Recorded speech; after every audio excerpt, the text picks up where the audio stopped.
Alors c'est un messager, comme Mahomet est un messager d'ailleurs. Comme tous les prophètes. Rasoul Allah. Tous les prophètes sont nommés, ils sont tous des messagers. Voilà. Alors c'est des messagers. Donc on va parler de cette idée de messager. Bon, le Moïse est un messager. Oui. Envoyé de Dieu. Alors il est envoyé de Dieu vers qui? Vers le peuple. Vers quel peuple? Le peuple ibrahimique, le peuple élu, hébraïque, le peuple hébreu. Quand on est envoyé, Le peuple oui, des croyants chrétiens. mais il est envoyé vers son propre peuple ou vers le peuple de Dieu? Il est envoyé. Attendez, excusez-moi. Non, c'est important. Non, chez les Juifs, chez la communauté juive. Oui. Il y a eu des prophètes juifs. Oui. Chez les chrétiens, il y a eu Jésus. Alors, Jésus. Quelques apôtres qui l'accompagnaient. Alors justement, prenons le cas de Jésus. Jésus, c'était qui et il s'est adressé à qui? D'où il venait Jésus et vers qui il a été envoyé? Est-ce qu'on a déjà abordé cette question Vous pouvez répéter pendant la question, excusez-moi. D'où venait Jésus et vers qui il a été envoyé? Parce qu'un envoyé, qu'est-ce que c'est qu'un envoyé? Un envoyé, c'est quelqu'un qui est envoyé, qui peut être envoyé de quelqu'un. Jésus à l'origine était né à Bethléem. Jésus de Nazareth. Non, Bethléem, alors déjà il y a un problème. Alors Nazareth c'est en Galilée. Bethléem c'est en Judée. Déjà, déjà il y a un souci. Oui. Bon. Alors, il est envoyé. On s'en nommait Jésus de Nazareth, il est né à Bethléem. Voilà, c'est exact. Vous êtes d'accord? C'est ce que dit l'Évangile. Oui. Mais lui, il va s'adresser à qui, Jésus? Au peuple juif. Au peuple juif. Quand il va en Galilée, il rencontre qui? Le peuple juif. Ah bon? Quand il va voir les Samaritains, il rencontre qui? Le peuple samaritain. Ben, les Samaritains, c'est pas des Juifs. Ou alors est-ce que ce sont des Juifs d'un autre Non, type? c'était des polythéistes. Non, pas forcément, mais en tout cas, c'est pas tout à fait des Juifs. Donc déjà, quand il va avoir des Samaritains, c'est des gens qui sont à côté des Juifs, géographiquement, au nord, mais on reproche à Jésus d'ailleurs de les fréquenter. Il ne faut pas les fréquenter. Donc ils sont proches, mais ils ne sont pas fréquentables. C'est un peuple ou c'est un peuple de religion? Non, c'est des gens qui habitent dans une certaine région qui s'appelle la Samarie, Shomron. D'accord, ils sont juifs. Comment? Ils sont de religion juive. Non, ils ne sont pas de religion juive. Ah, il faut savoir. Quoi, quel est le problème là?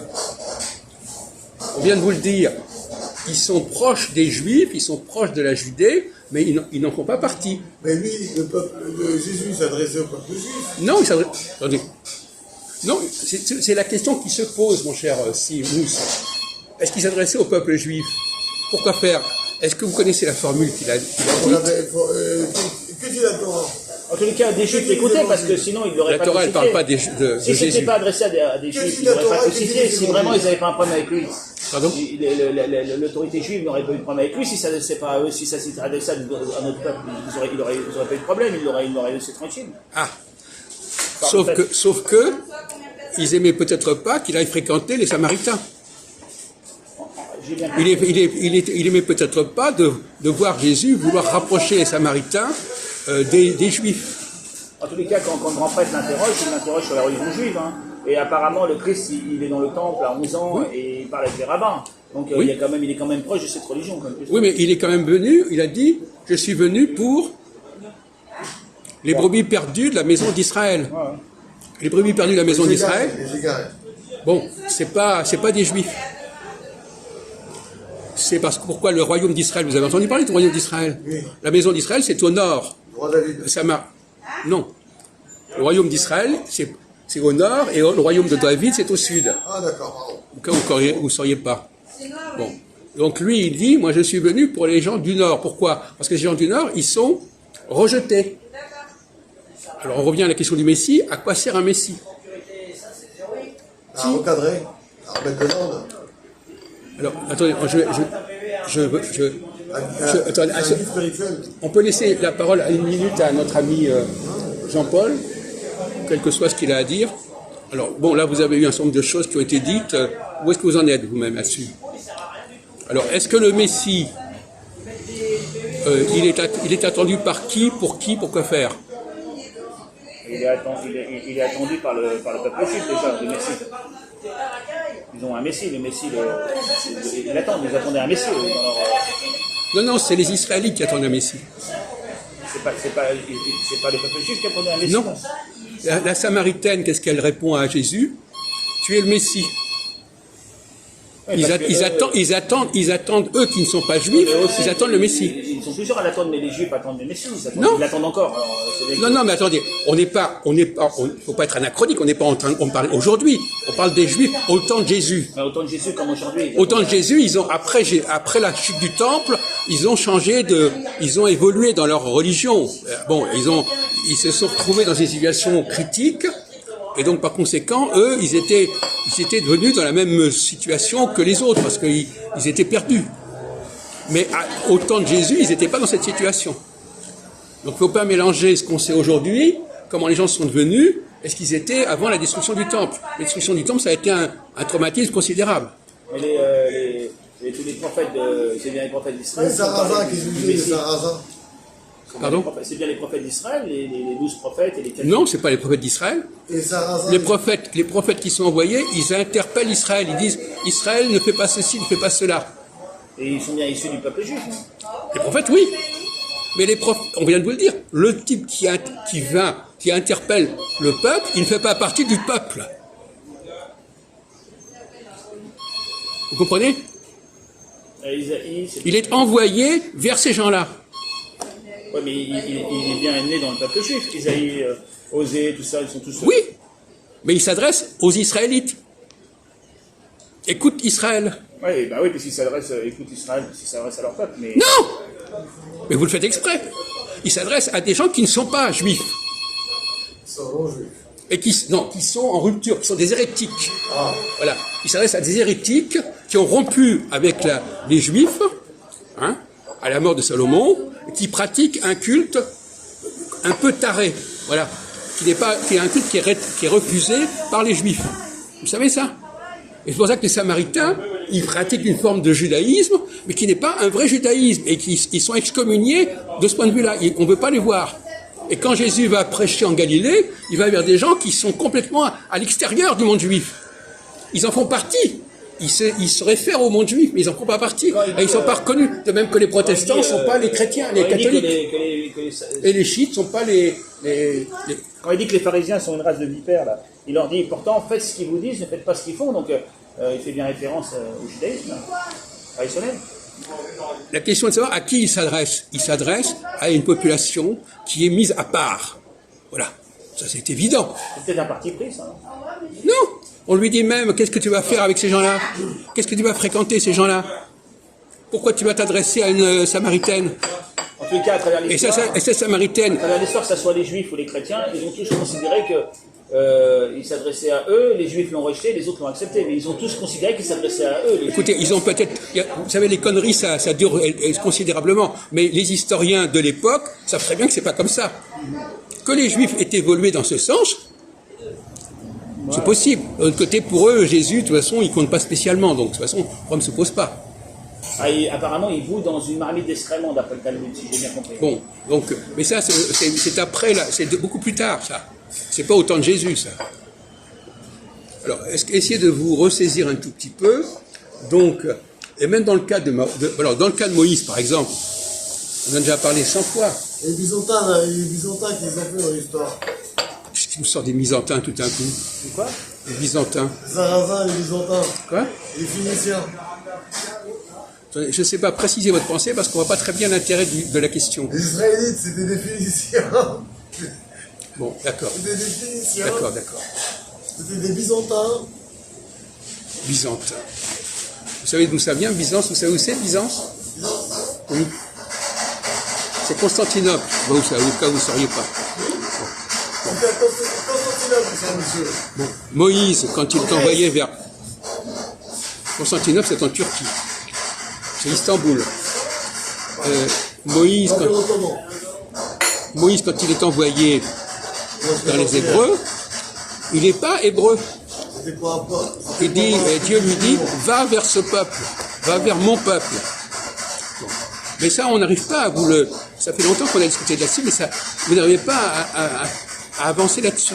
C'est pourtant pas compliqué. On vous dit simplement, Jésus est allé voir une population qui était rejetée par les Juifs et il voulait la réintégrer dans le monde juif. C'est pas compliqué, ça.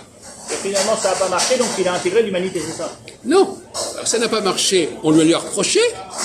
Hein, les Juifs n'étaient pas contents qu'il aille voir ces gens-là. Déjà, ils n'étaient pas contents. Et d'ailleurs, vous connaissez la fameuse formule, nul n'est prophète dans son pays. Pourquoi est-ce qu'il a dit ça? Parce qu'il a dit ça, parce que finalement, lui, il n'était pas venu pour prophétiser dans son pays, il était venu pour prophétiser vers les gens du Nord. Un prophète, il ne va pas s'amuser. C'est une question qui est intéressante sur le plan judaïque. Est-ce qu'à votre avis, alors on change un peu de sujet, mais c'est la même chose. Est-ce qu'à votre avis, un juif, il est plus juif avec les juifs ou avec les non-juifs? Elle est plus juif avec les juifs. Pas du tout. C'est l'inverse. Comment? Elle est plus l'inverse. juif que- Ben, c'est l'inverse. Elle est plus juif qu'avec les non-juifs. Bien sûr. Parce que là, il est vraiment particulier. Il se fait remarquer. Il a des gens autour de lui qui prêchent avec des gens qui ne sont pas comme lui. On va pas prêcher avec des gens qui vous ressemblent. On va prêcher avec des gens qui ne vous ressemblent pas, mon vieux. Donc voilà, donc vous êtes tombé à côté de la plaque. Effectivement, dans la plupart des cas, quand on veut un enseignant, il va s'adresser à des gens qui ne sont pas comme lui. Ils sont différents. Et il va vers eux. Voilà, ça c'est important. Bon. Donc c'est pour ça que Jésus, lui, il est allé prêcher vers des gens qui n'appartenaient pas à son peuple. C'est pas ce que disent les évangiles, c'est pas ce que Si, dit mais attendez, le Torah. écoutez, vous n'êtes pas le grand spécialiste de quoi que ce soit, alors vous la fermez un tout petit si, peu. il a Là. dit- Hein, bon, c'est pas ce que vous avez compris de l'évangile, c'est pas ce qu'on vous a dit de l'évangile, mais c'est ce qui est indiqué, on vient de vous le dire à l'instant. On vient de dire à l'instant, vous n'écoutez pas, il va vers les Samaritains, on lui dit pourquoi tu vas vers les Samaritains? Non, mais ça, ils disent pas dans la Bible, là. Ah bon? Ils te racontent ça dans la Bible, là. L'histoire de la Samaritaine? Si, si, dans les, Non mais vous rêvez, Cette question, là. mais vous rêvez là, oui, dans les évangiles, oui. mais vous rêvez mon vieux, mais vous avez un culot monstre, vous croyez que vous Rien, mais je pose la question. Non mais vous, écoutez, Est-ce qu'ils parlent des Samaritains? mais c'est moi qui l'ai inventé, c'est moi qui l'ai inventé, non mais, Oui, oui. non mais, Ah oui. Sinon, il n'en parlerait pas quand même. Si, Bon. il pas Il jusque-là. ne parle pas des autres communautés? Si, il y a d'autres communautés. il va vers les Samaritains, il va en Galilée, Voilà. les Galiléens, Donc, c'est pas, donc, les les Galiléens, Galiléens, c'est pas des Juifs non plus. Et puis il y a les autres, là, ceux qui réprouvent, là. Et puis il y a le lac de Tibériade. Voilà. Donc les Tibériadés. Eh bien ces gens-là, il va les voir pour les convertir. Ah, là, c'est pas pareil. Parce qu'ils avaient une croyance déjà. Non, pour les convertir, pour les ramener à la bonne. Si vous À la voulez, bonne foi, à la bonne- c'est comme les rapports entre chrétiens, qu'entre protestants et catholiques. Ils appartiennent quelque part au même schéma, mais ils n'ont pas les mêmes positions. De même qu'entre les chiites et les etc., ils appartiennent à la même référence musulmane, mais ils ne pratiquent pas de la même manière. Bon, eh ben c'est pareil. Là aussi, il y a un schisme qui s'est produit à la mort de Salomon entre ceux. Alors, on va revenir à la question. Pourquoi, à votre avis, il y a eu ce schisme? Hein? Pourquoi il y a eu ce schisme à la mort de Salomon entre les gens du Nord et les gens du Sud? Parce qu'à l'époque, il fallait trop de shit. Non, parce que les gens du Sud, les gens du Nord, Schisme. ils étaient des esclaves. En fait. Oui, les Israélites, c'était des esclaves. Non, les gens du Nord Ah, les gens du Nord, oui, tout à fait. étaient des esclaves des gens du Sud. Du Sud, exactement. Bon. Et quand Salomon est mort, C'est vrai. ils ont dit est-ce que vous pouvez arrêter ça? Il a dit arrêtez ça, nous on veut être mieux traités, on ne veut pas continuer à être rabaissés. Ça vous comprenez ça? Bon, ben ça leur est resté. Alors les gens du Sud n'ont pas accepté. Ils ont dit bon, ben dans ce cas-là, hop, on fait un schisme. Nous, on a 10 tribus, on reste au nord, on crée un royaume, et puis vous restez avec vos 2 tribus au sud, autour de Jérusalem. Voilà. Donc ça, c'est un conflit historique qui a C'est duré. l'interprétation albronienne de Ah non, pas du tout. Pas du tout. Elle sera confirmée par tous les historiens Non, il n'y a rien d'albronien dans ce que je dis. Non, ce sont des choses très simples, ça. Bon, alors déjà, Vous devriez rafraîchir un peu Donc votre... il y a une séparation depuis tant d'années de ce schéma. Voilà. Et alors, c'est le pire de tout, c'est que la Bible elle-même... Donc il y a eu deux courants différents. Non, mais le pire, mon cher De la Bruce... même religion. Oui, exactement. Et il comprend ça puisqu'il a le même problème avec les musulmans et avec les chrétiens. Le pire de tout, c'est que la Bible elle-même, l'Ancien Testament, il a été écrit par qui? Eh bien, justement, les Israélites, ils ont trafiqué l'Ancien Testament. Comment vous savez que On le sait parce qu'il y a ce qu'on appelle le Pentateuque samaritain. C'est-à-dire on sait qu'il y a eu des textes bibliques qui sont faits par des gens du Nord. Donc ils avaient leur propre version des choses. Ouais. De même que les musulmans ont leur propre version de la Bible. Comment? Qu'est-ce qui a trafiqué? Comment on peut savoir qui a trafiqué alors? Ah, vous pouvez toujours dire ça. Ben, on va vous donner. Alors, on peut vous dire ça. Par exemple, quand ils font le récit de la sortie d'Égypte, qu'est-ce qu'ils racontent? Ils parlent des fils d'Israël. Ouais. Donc finalement, ils racontent que la sortie d'Égypte s'est faite avec les fils d'Israël. C'est leur histoire à eux, c'est leur version à eux.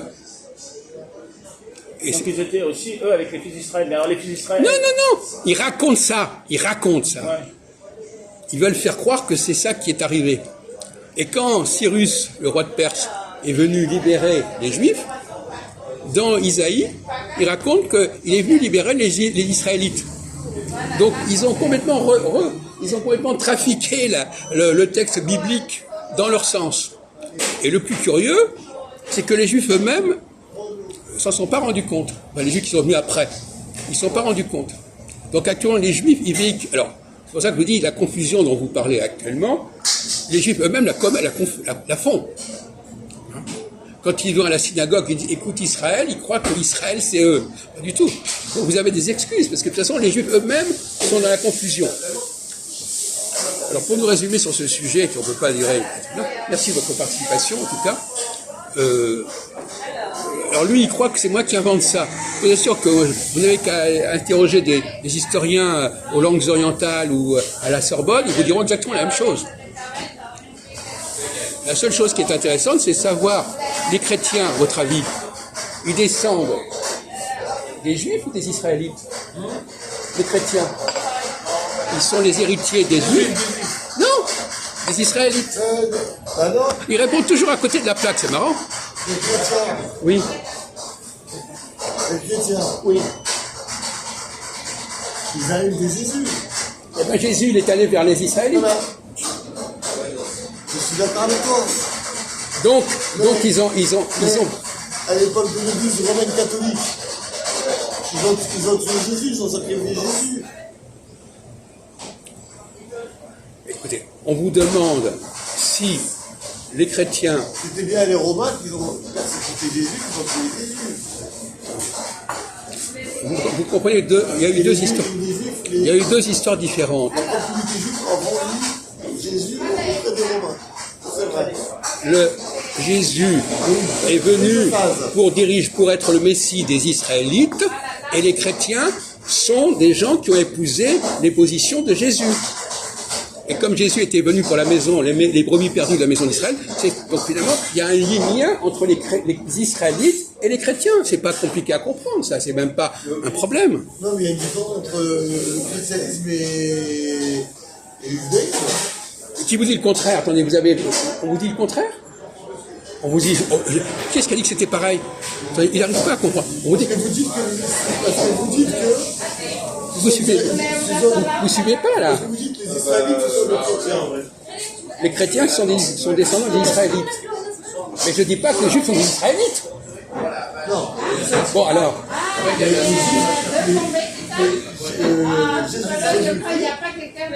Il est de confession chrétienne. mais Jésus-Christ, c'est un messager. Il n'appartient pas au groupe auquel il a affaire. De la religion chrétienne, elle n'a pas de. Jésus défend. À l'époque de l'Église catholique romaine.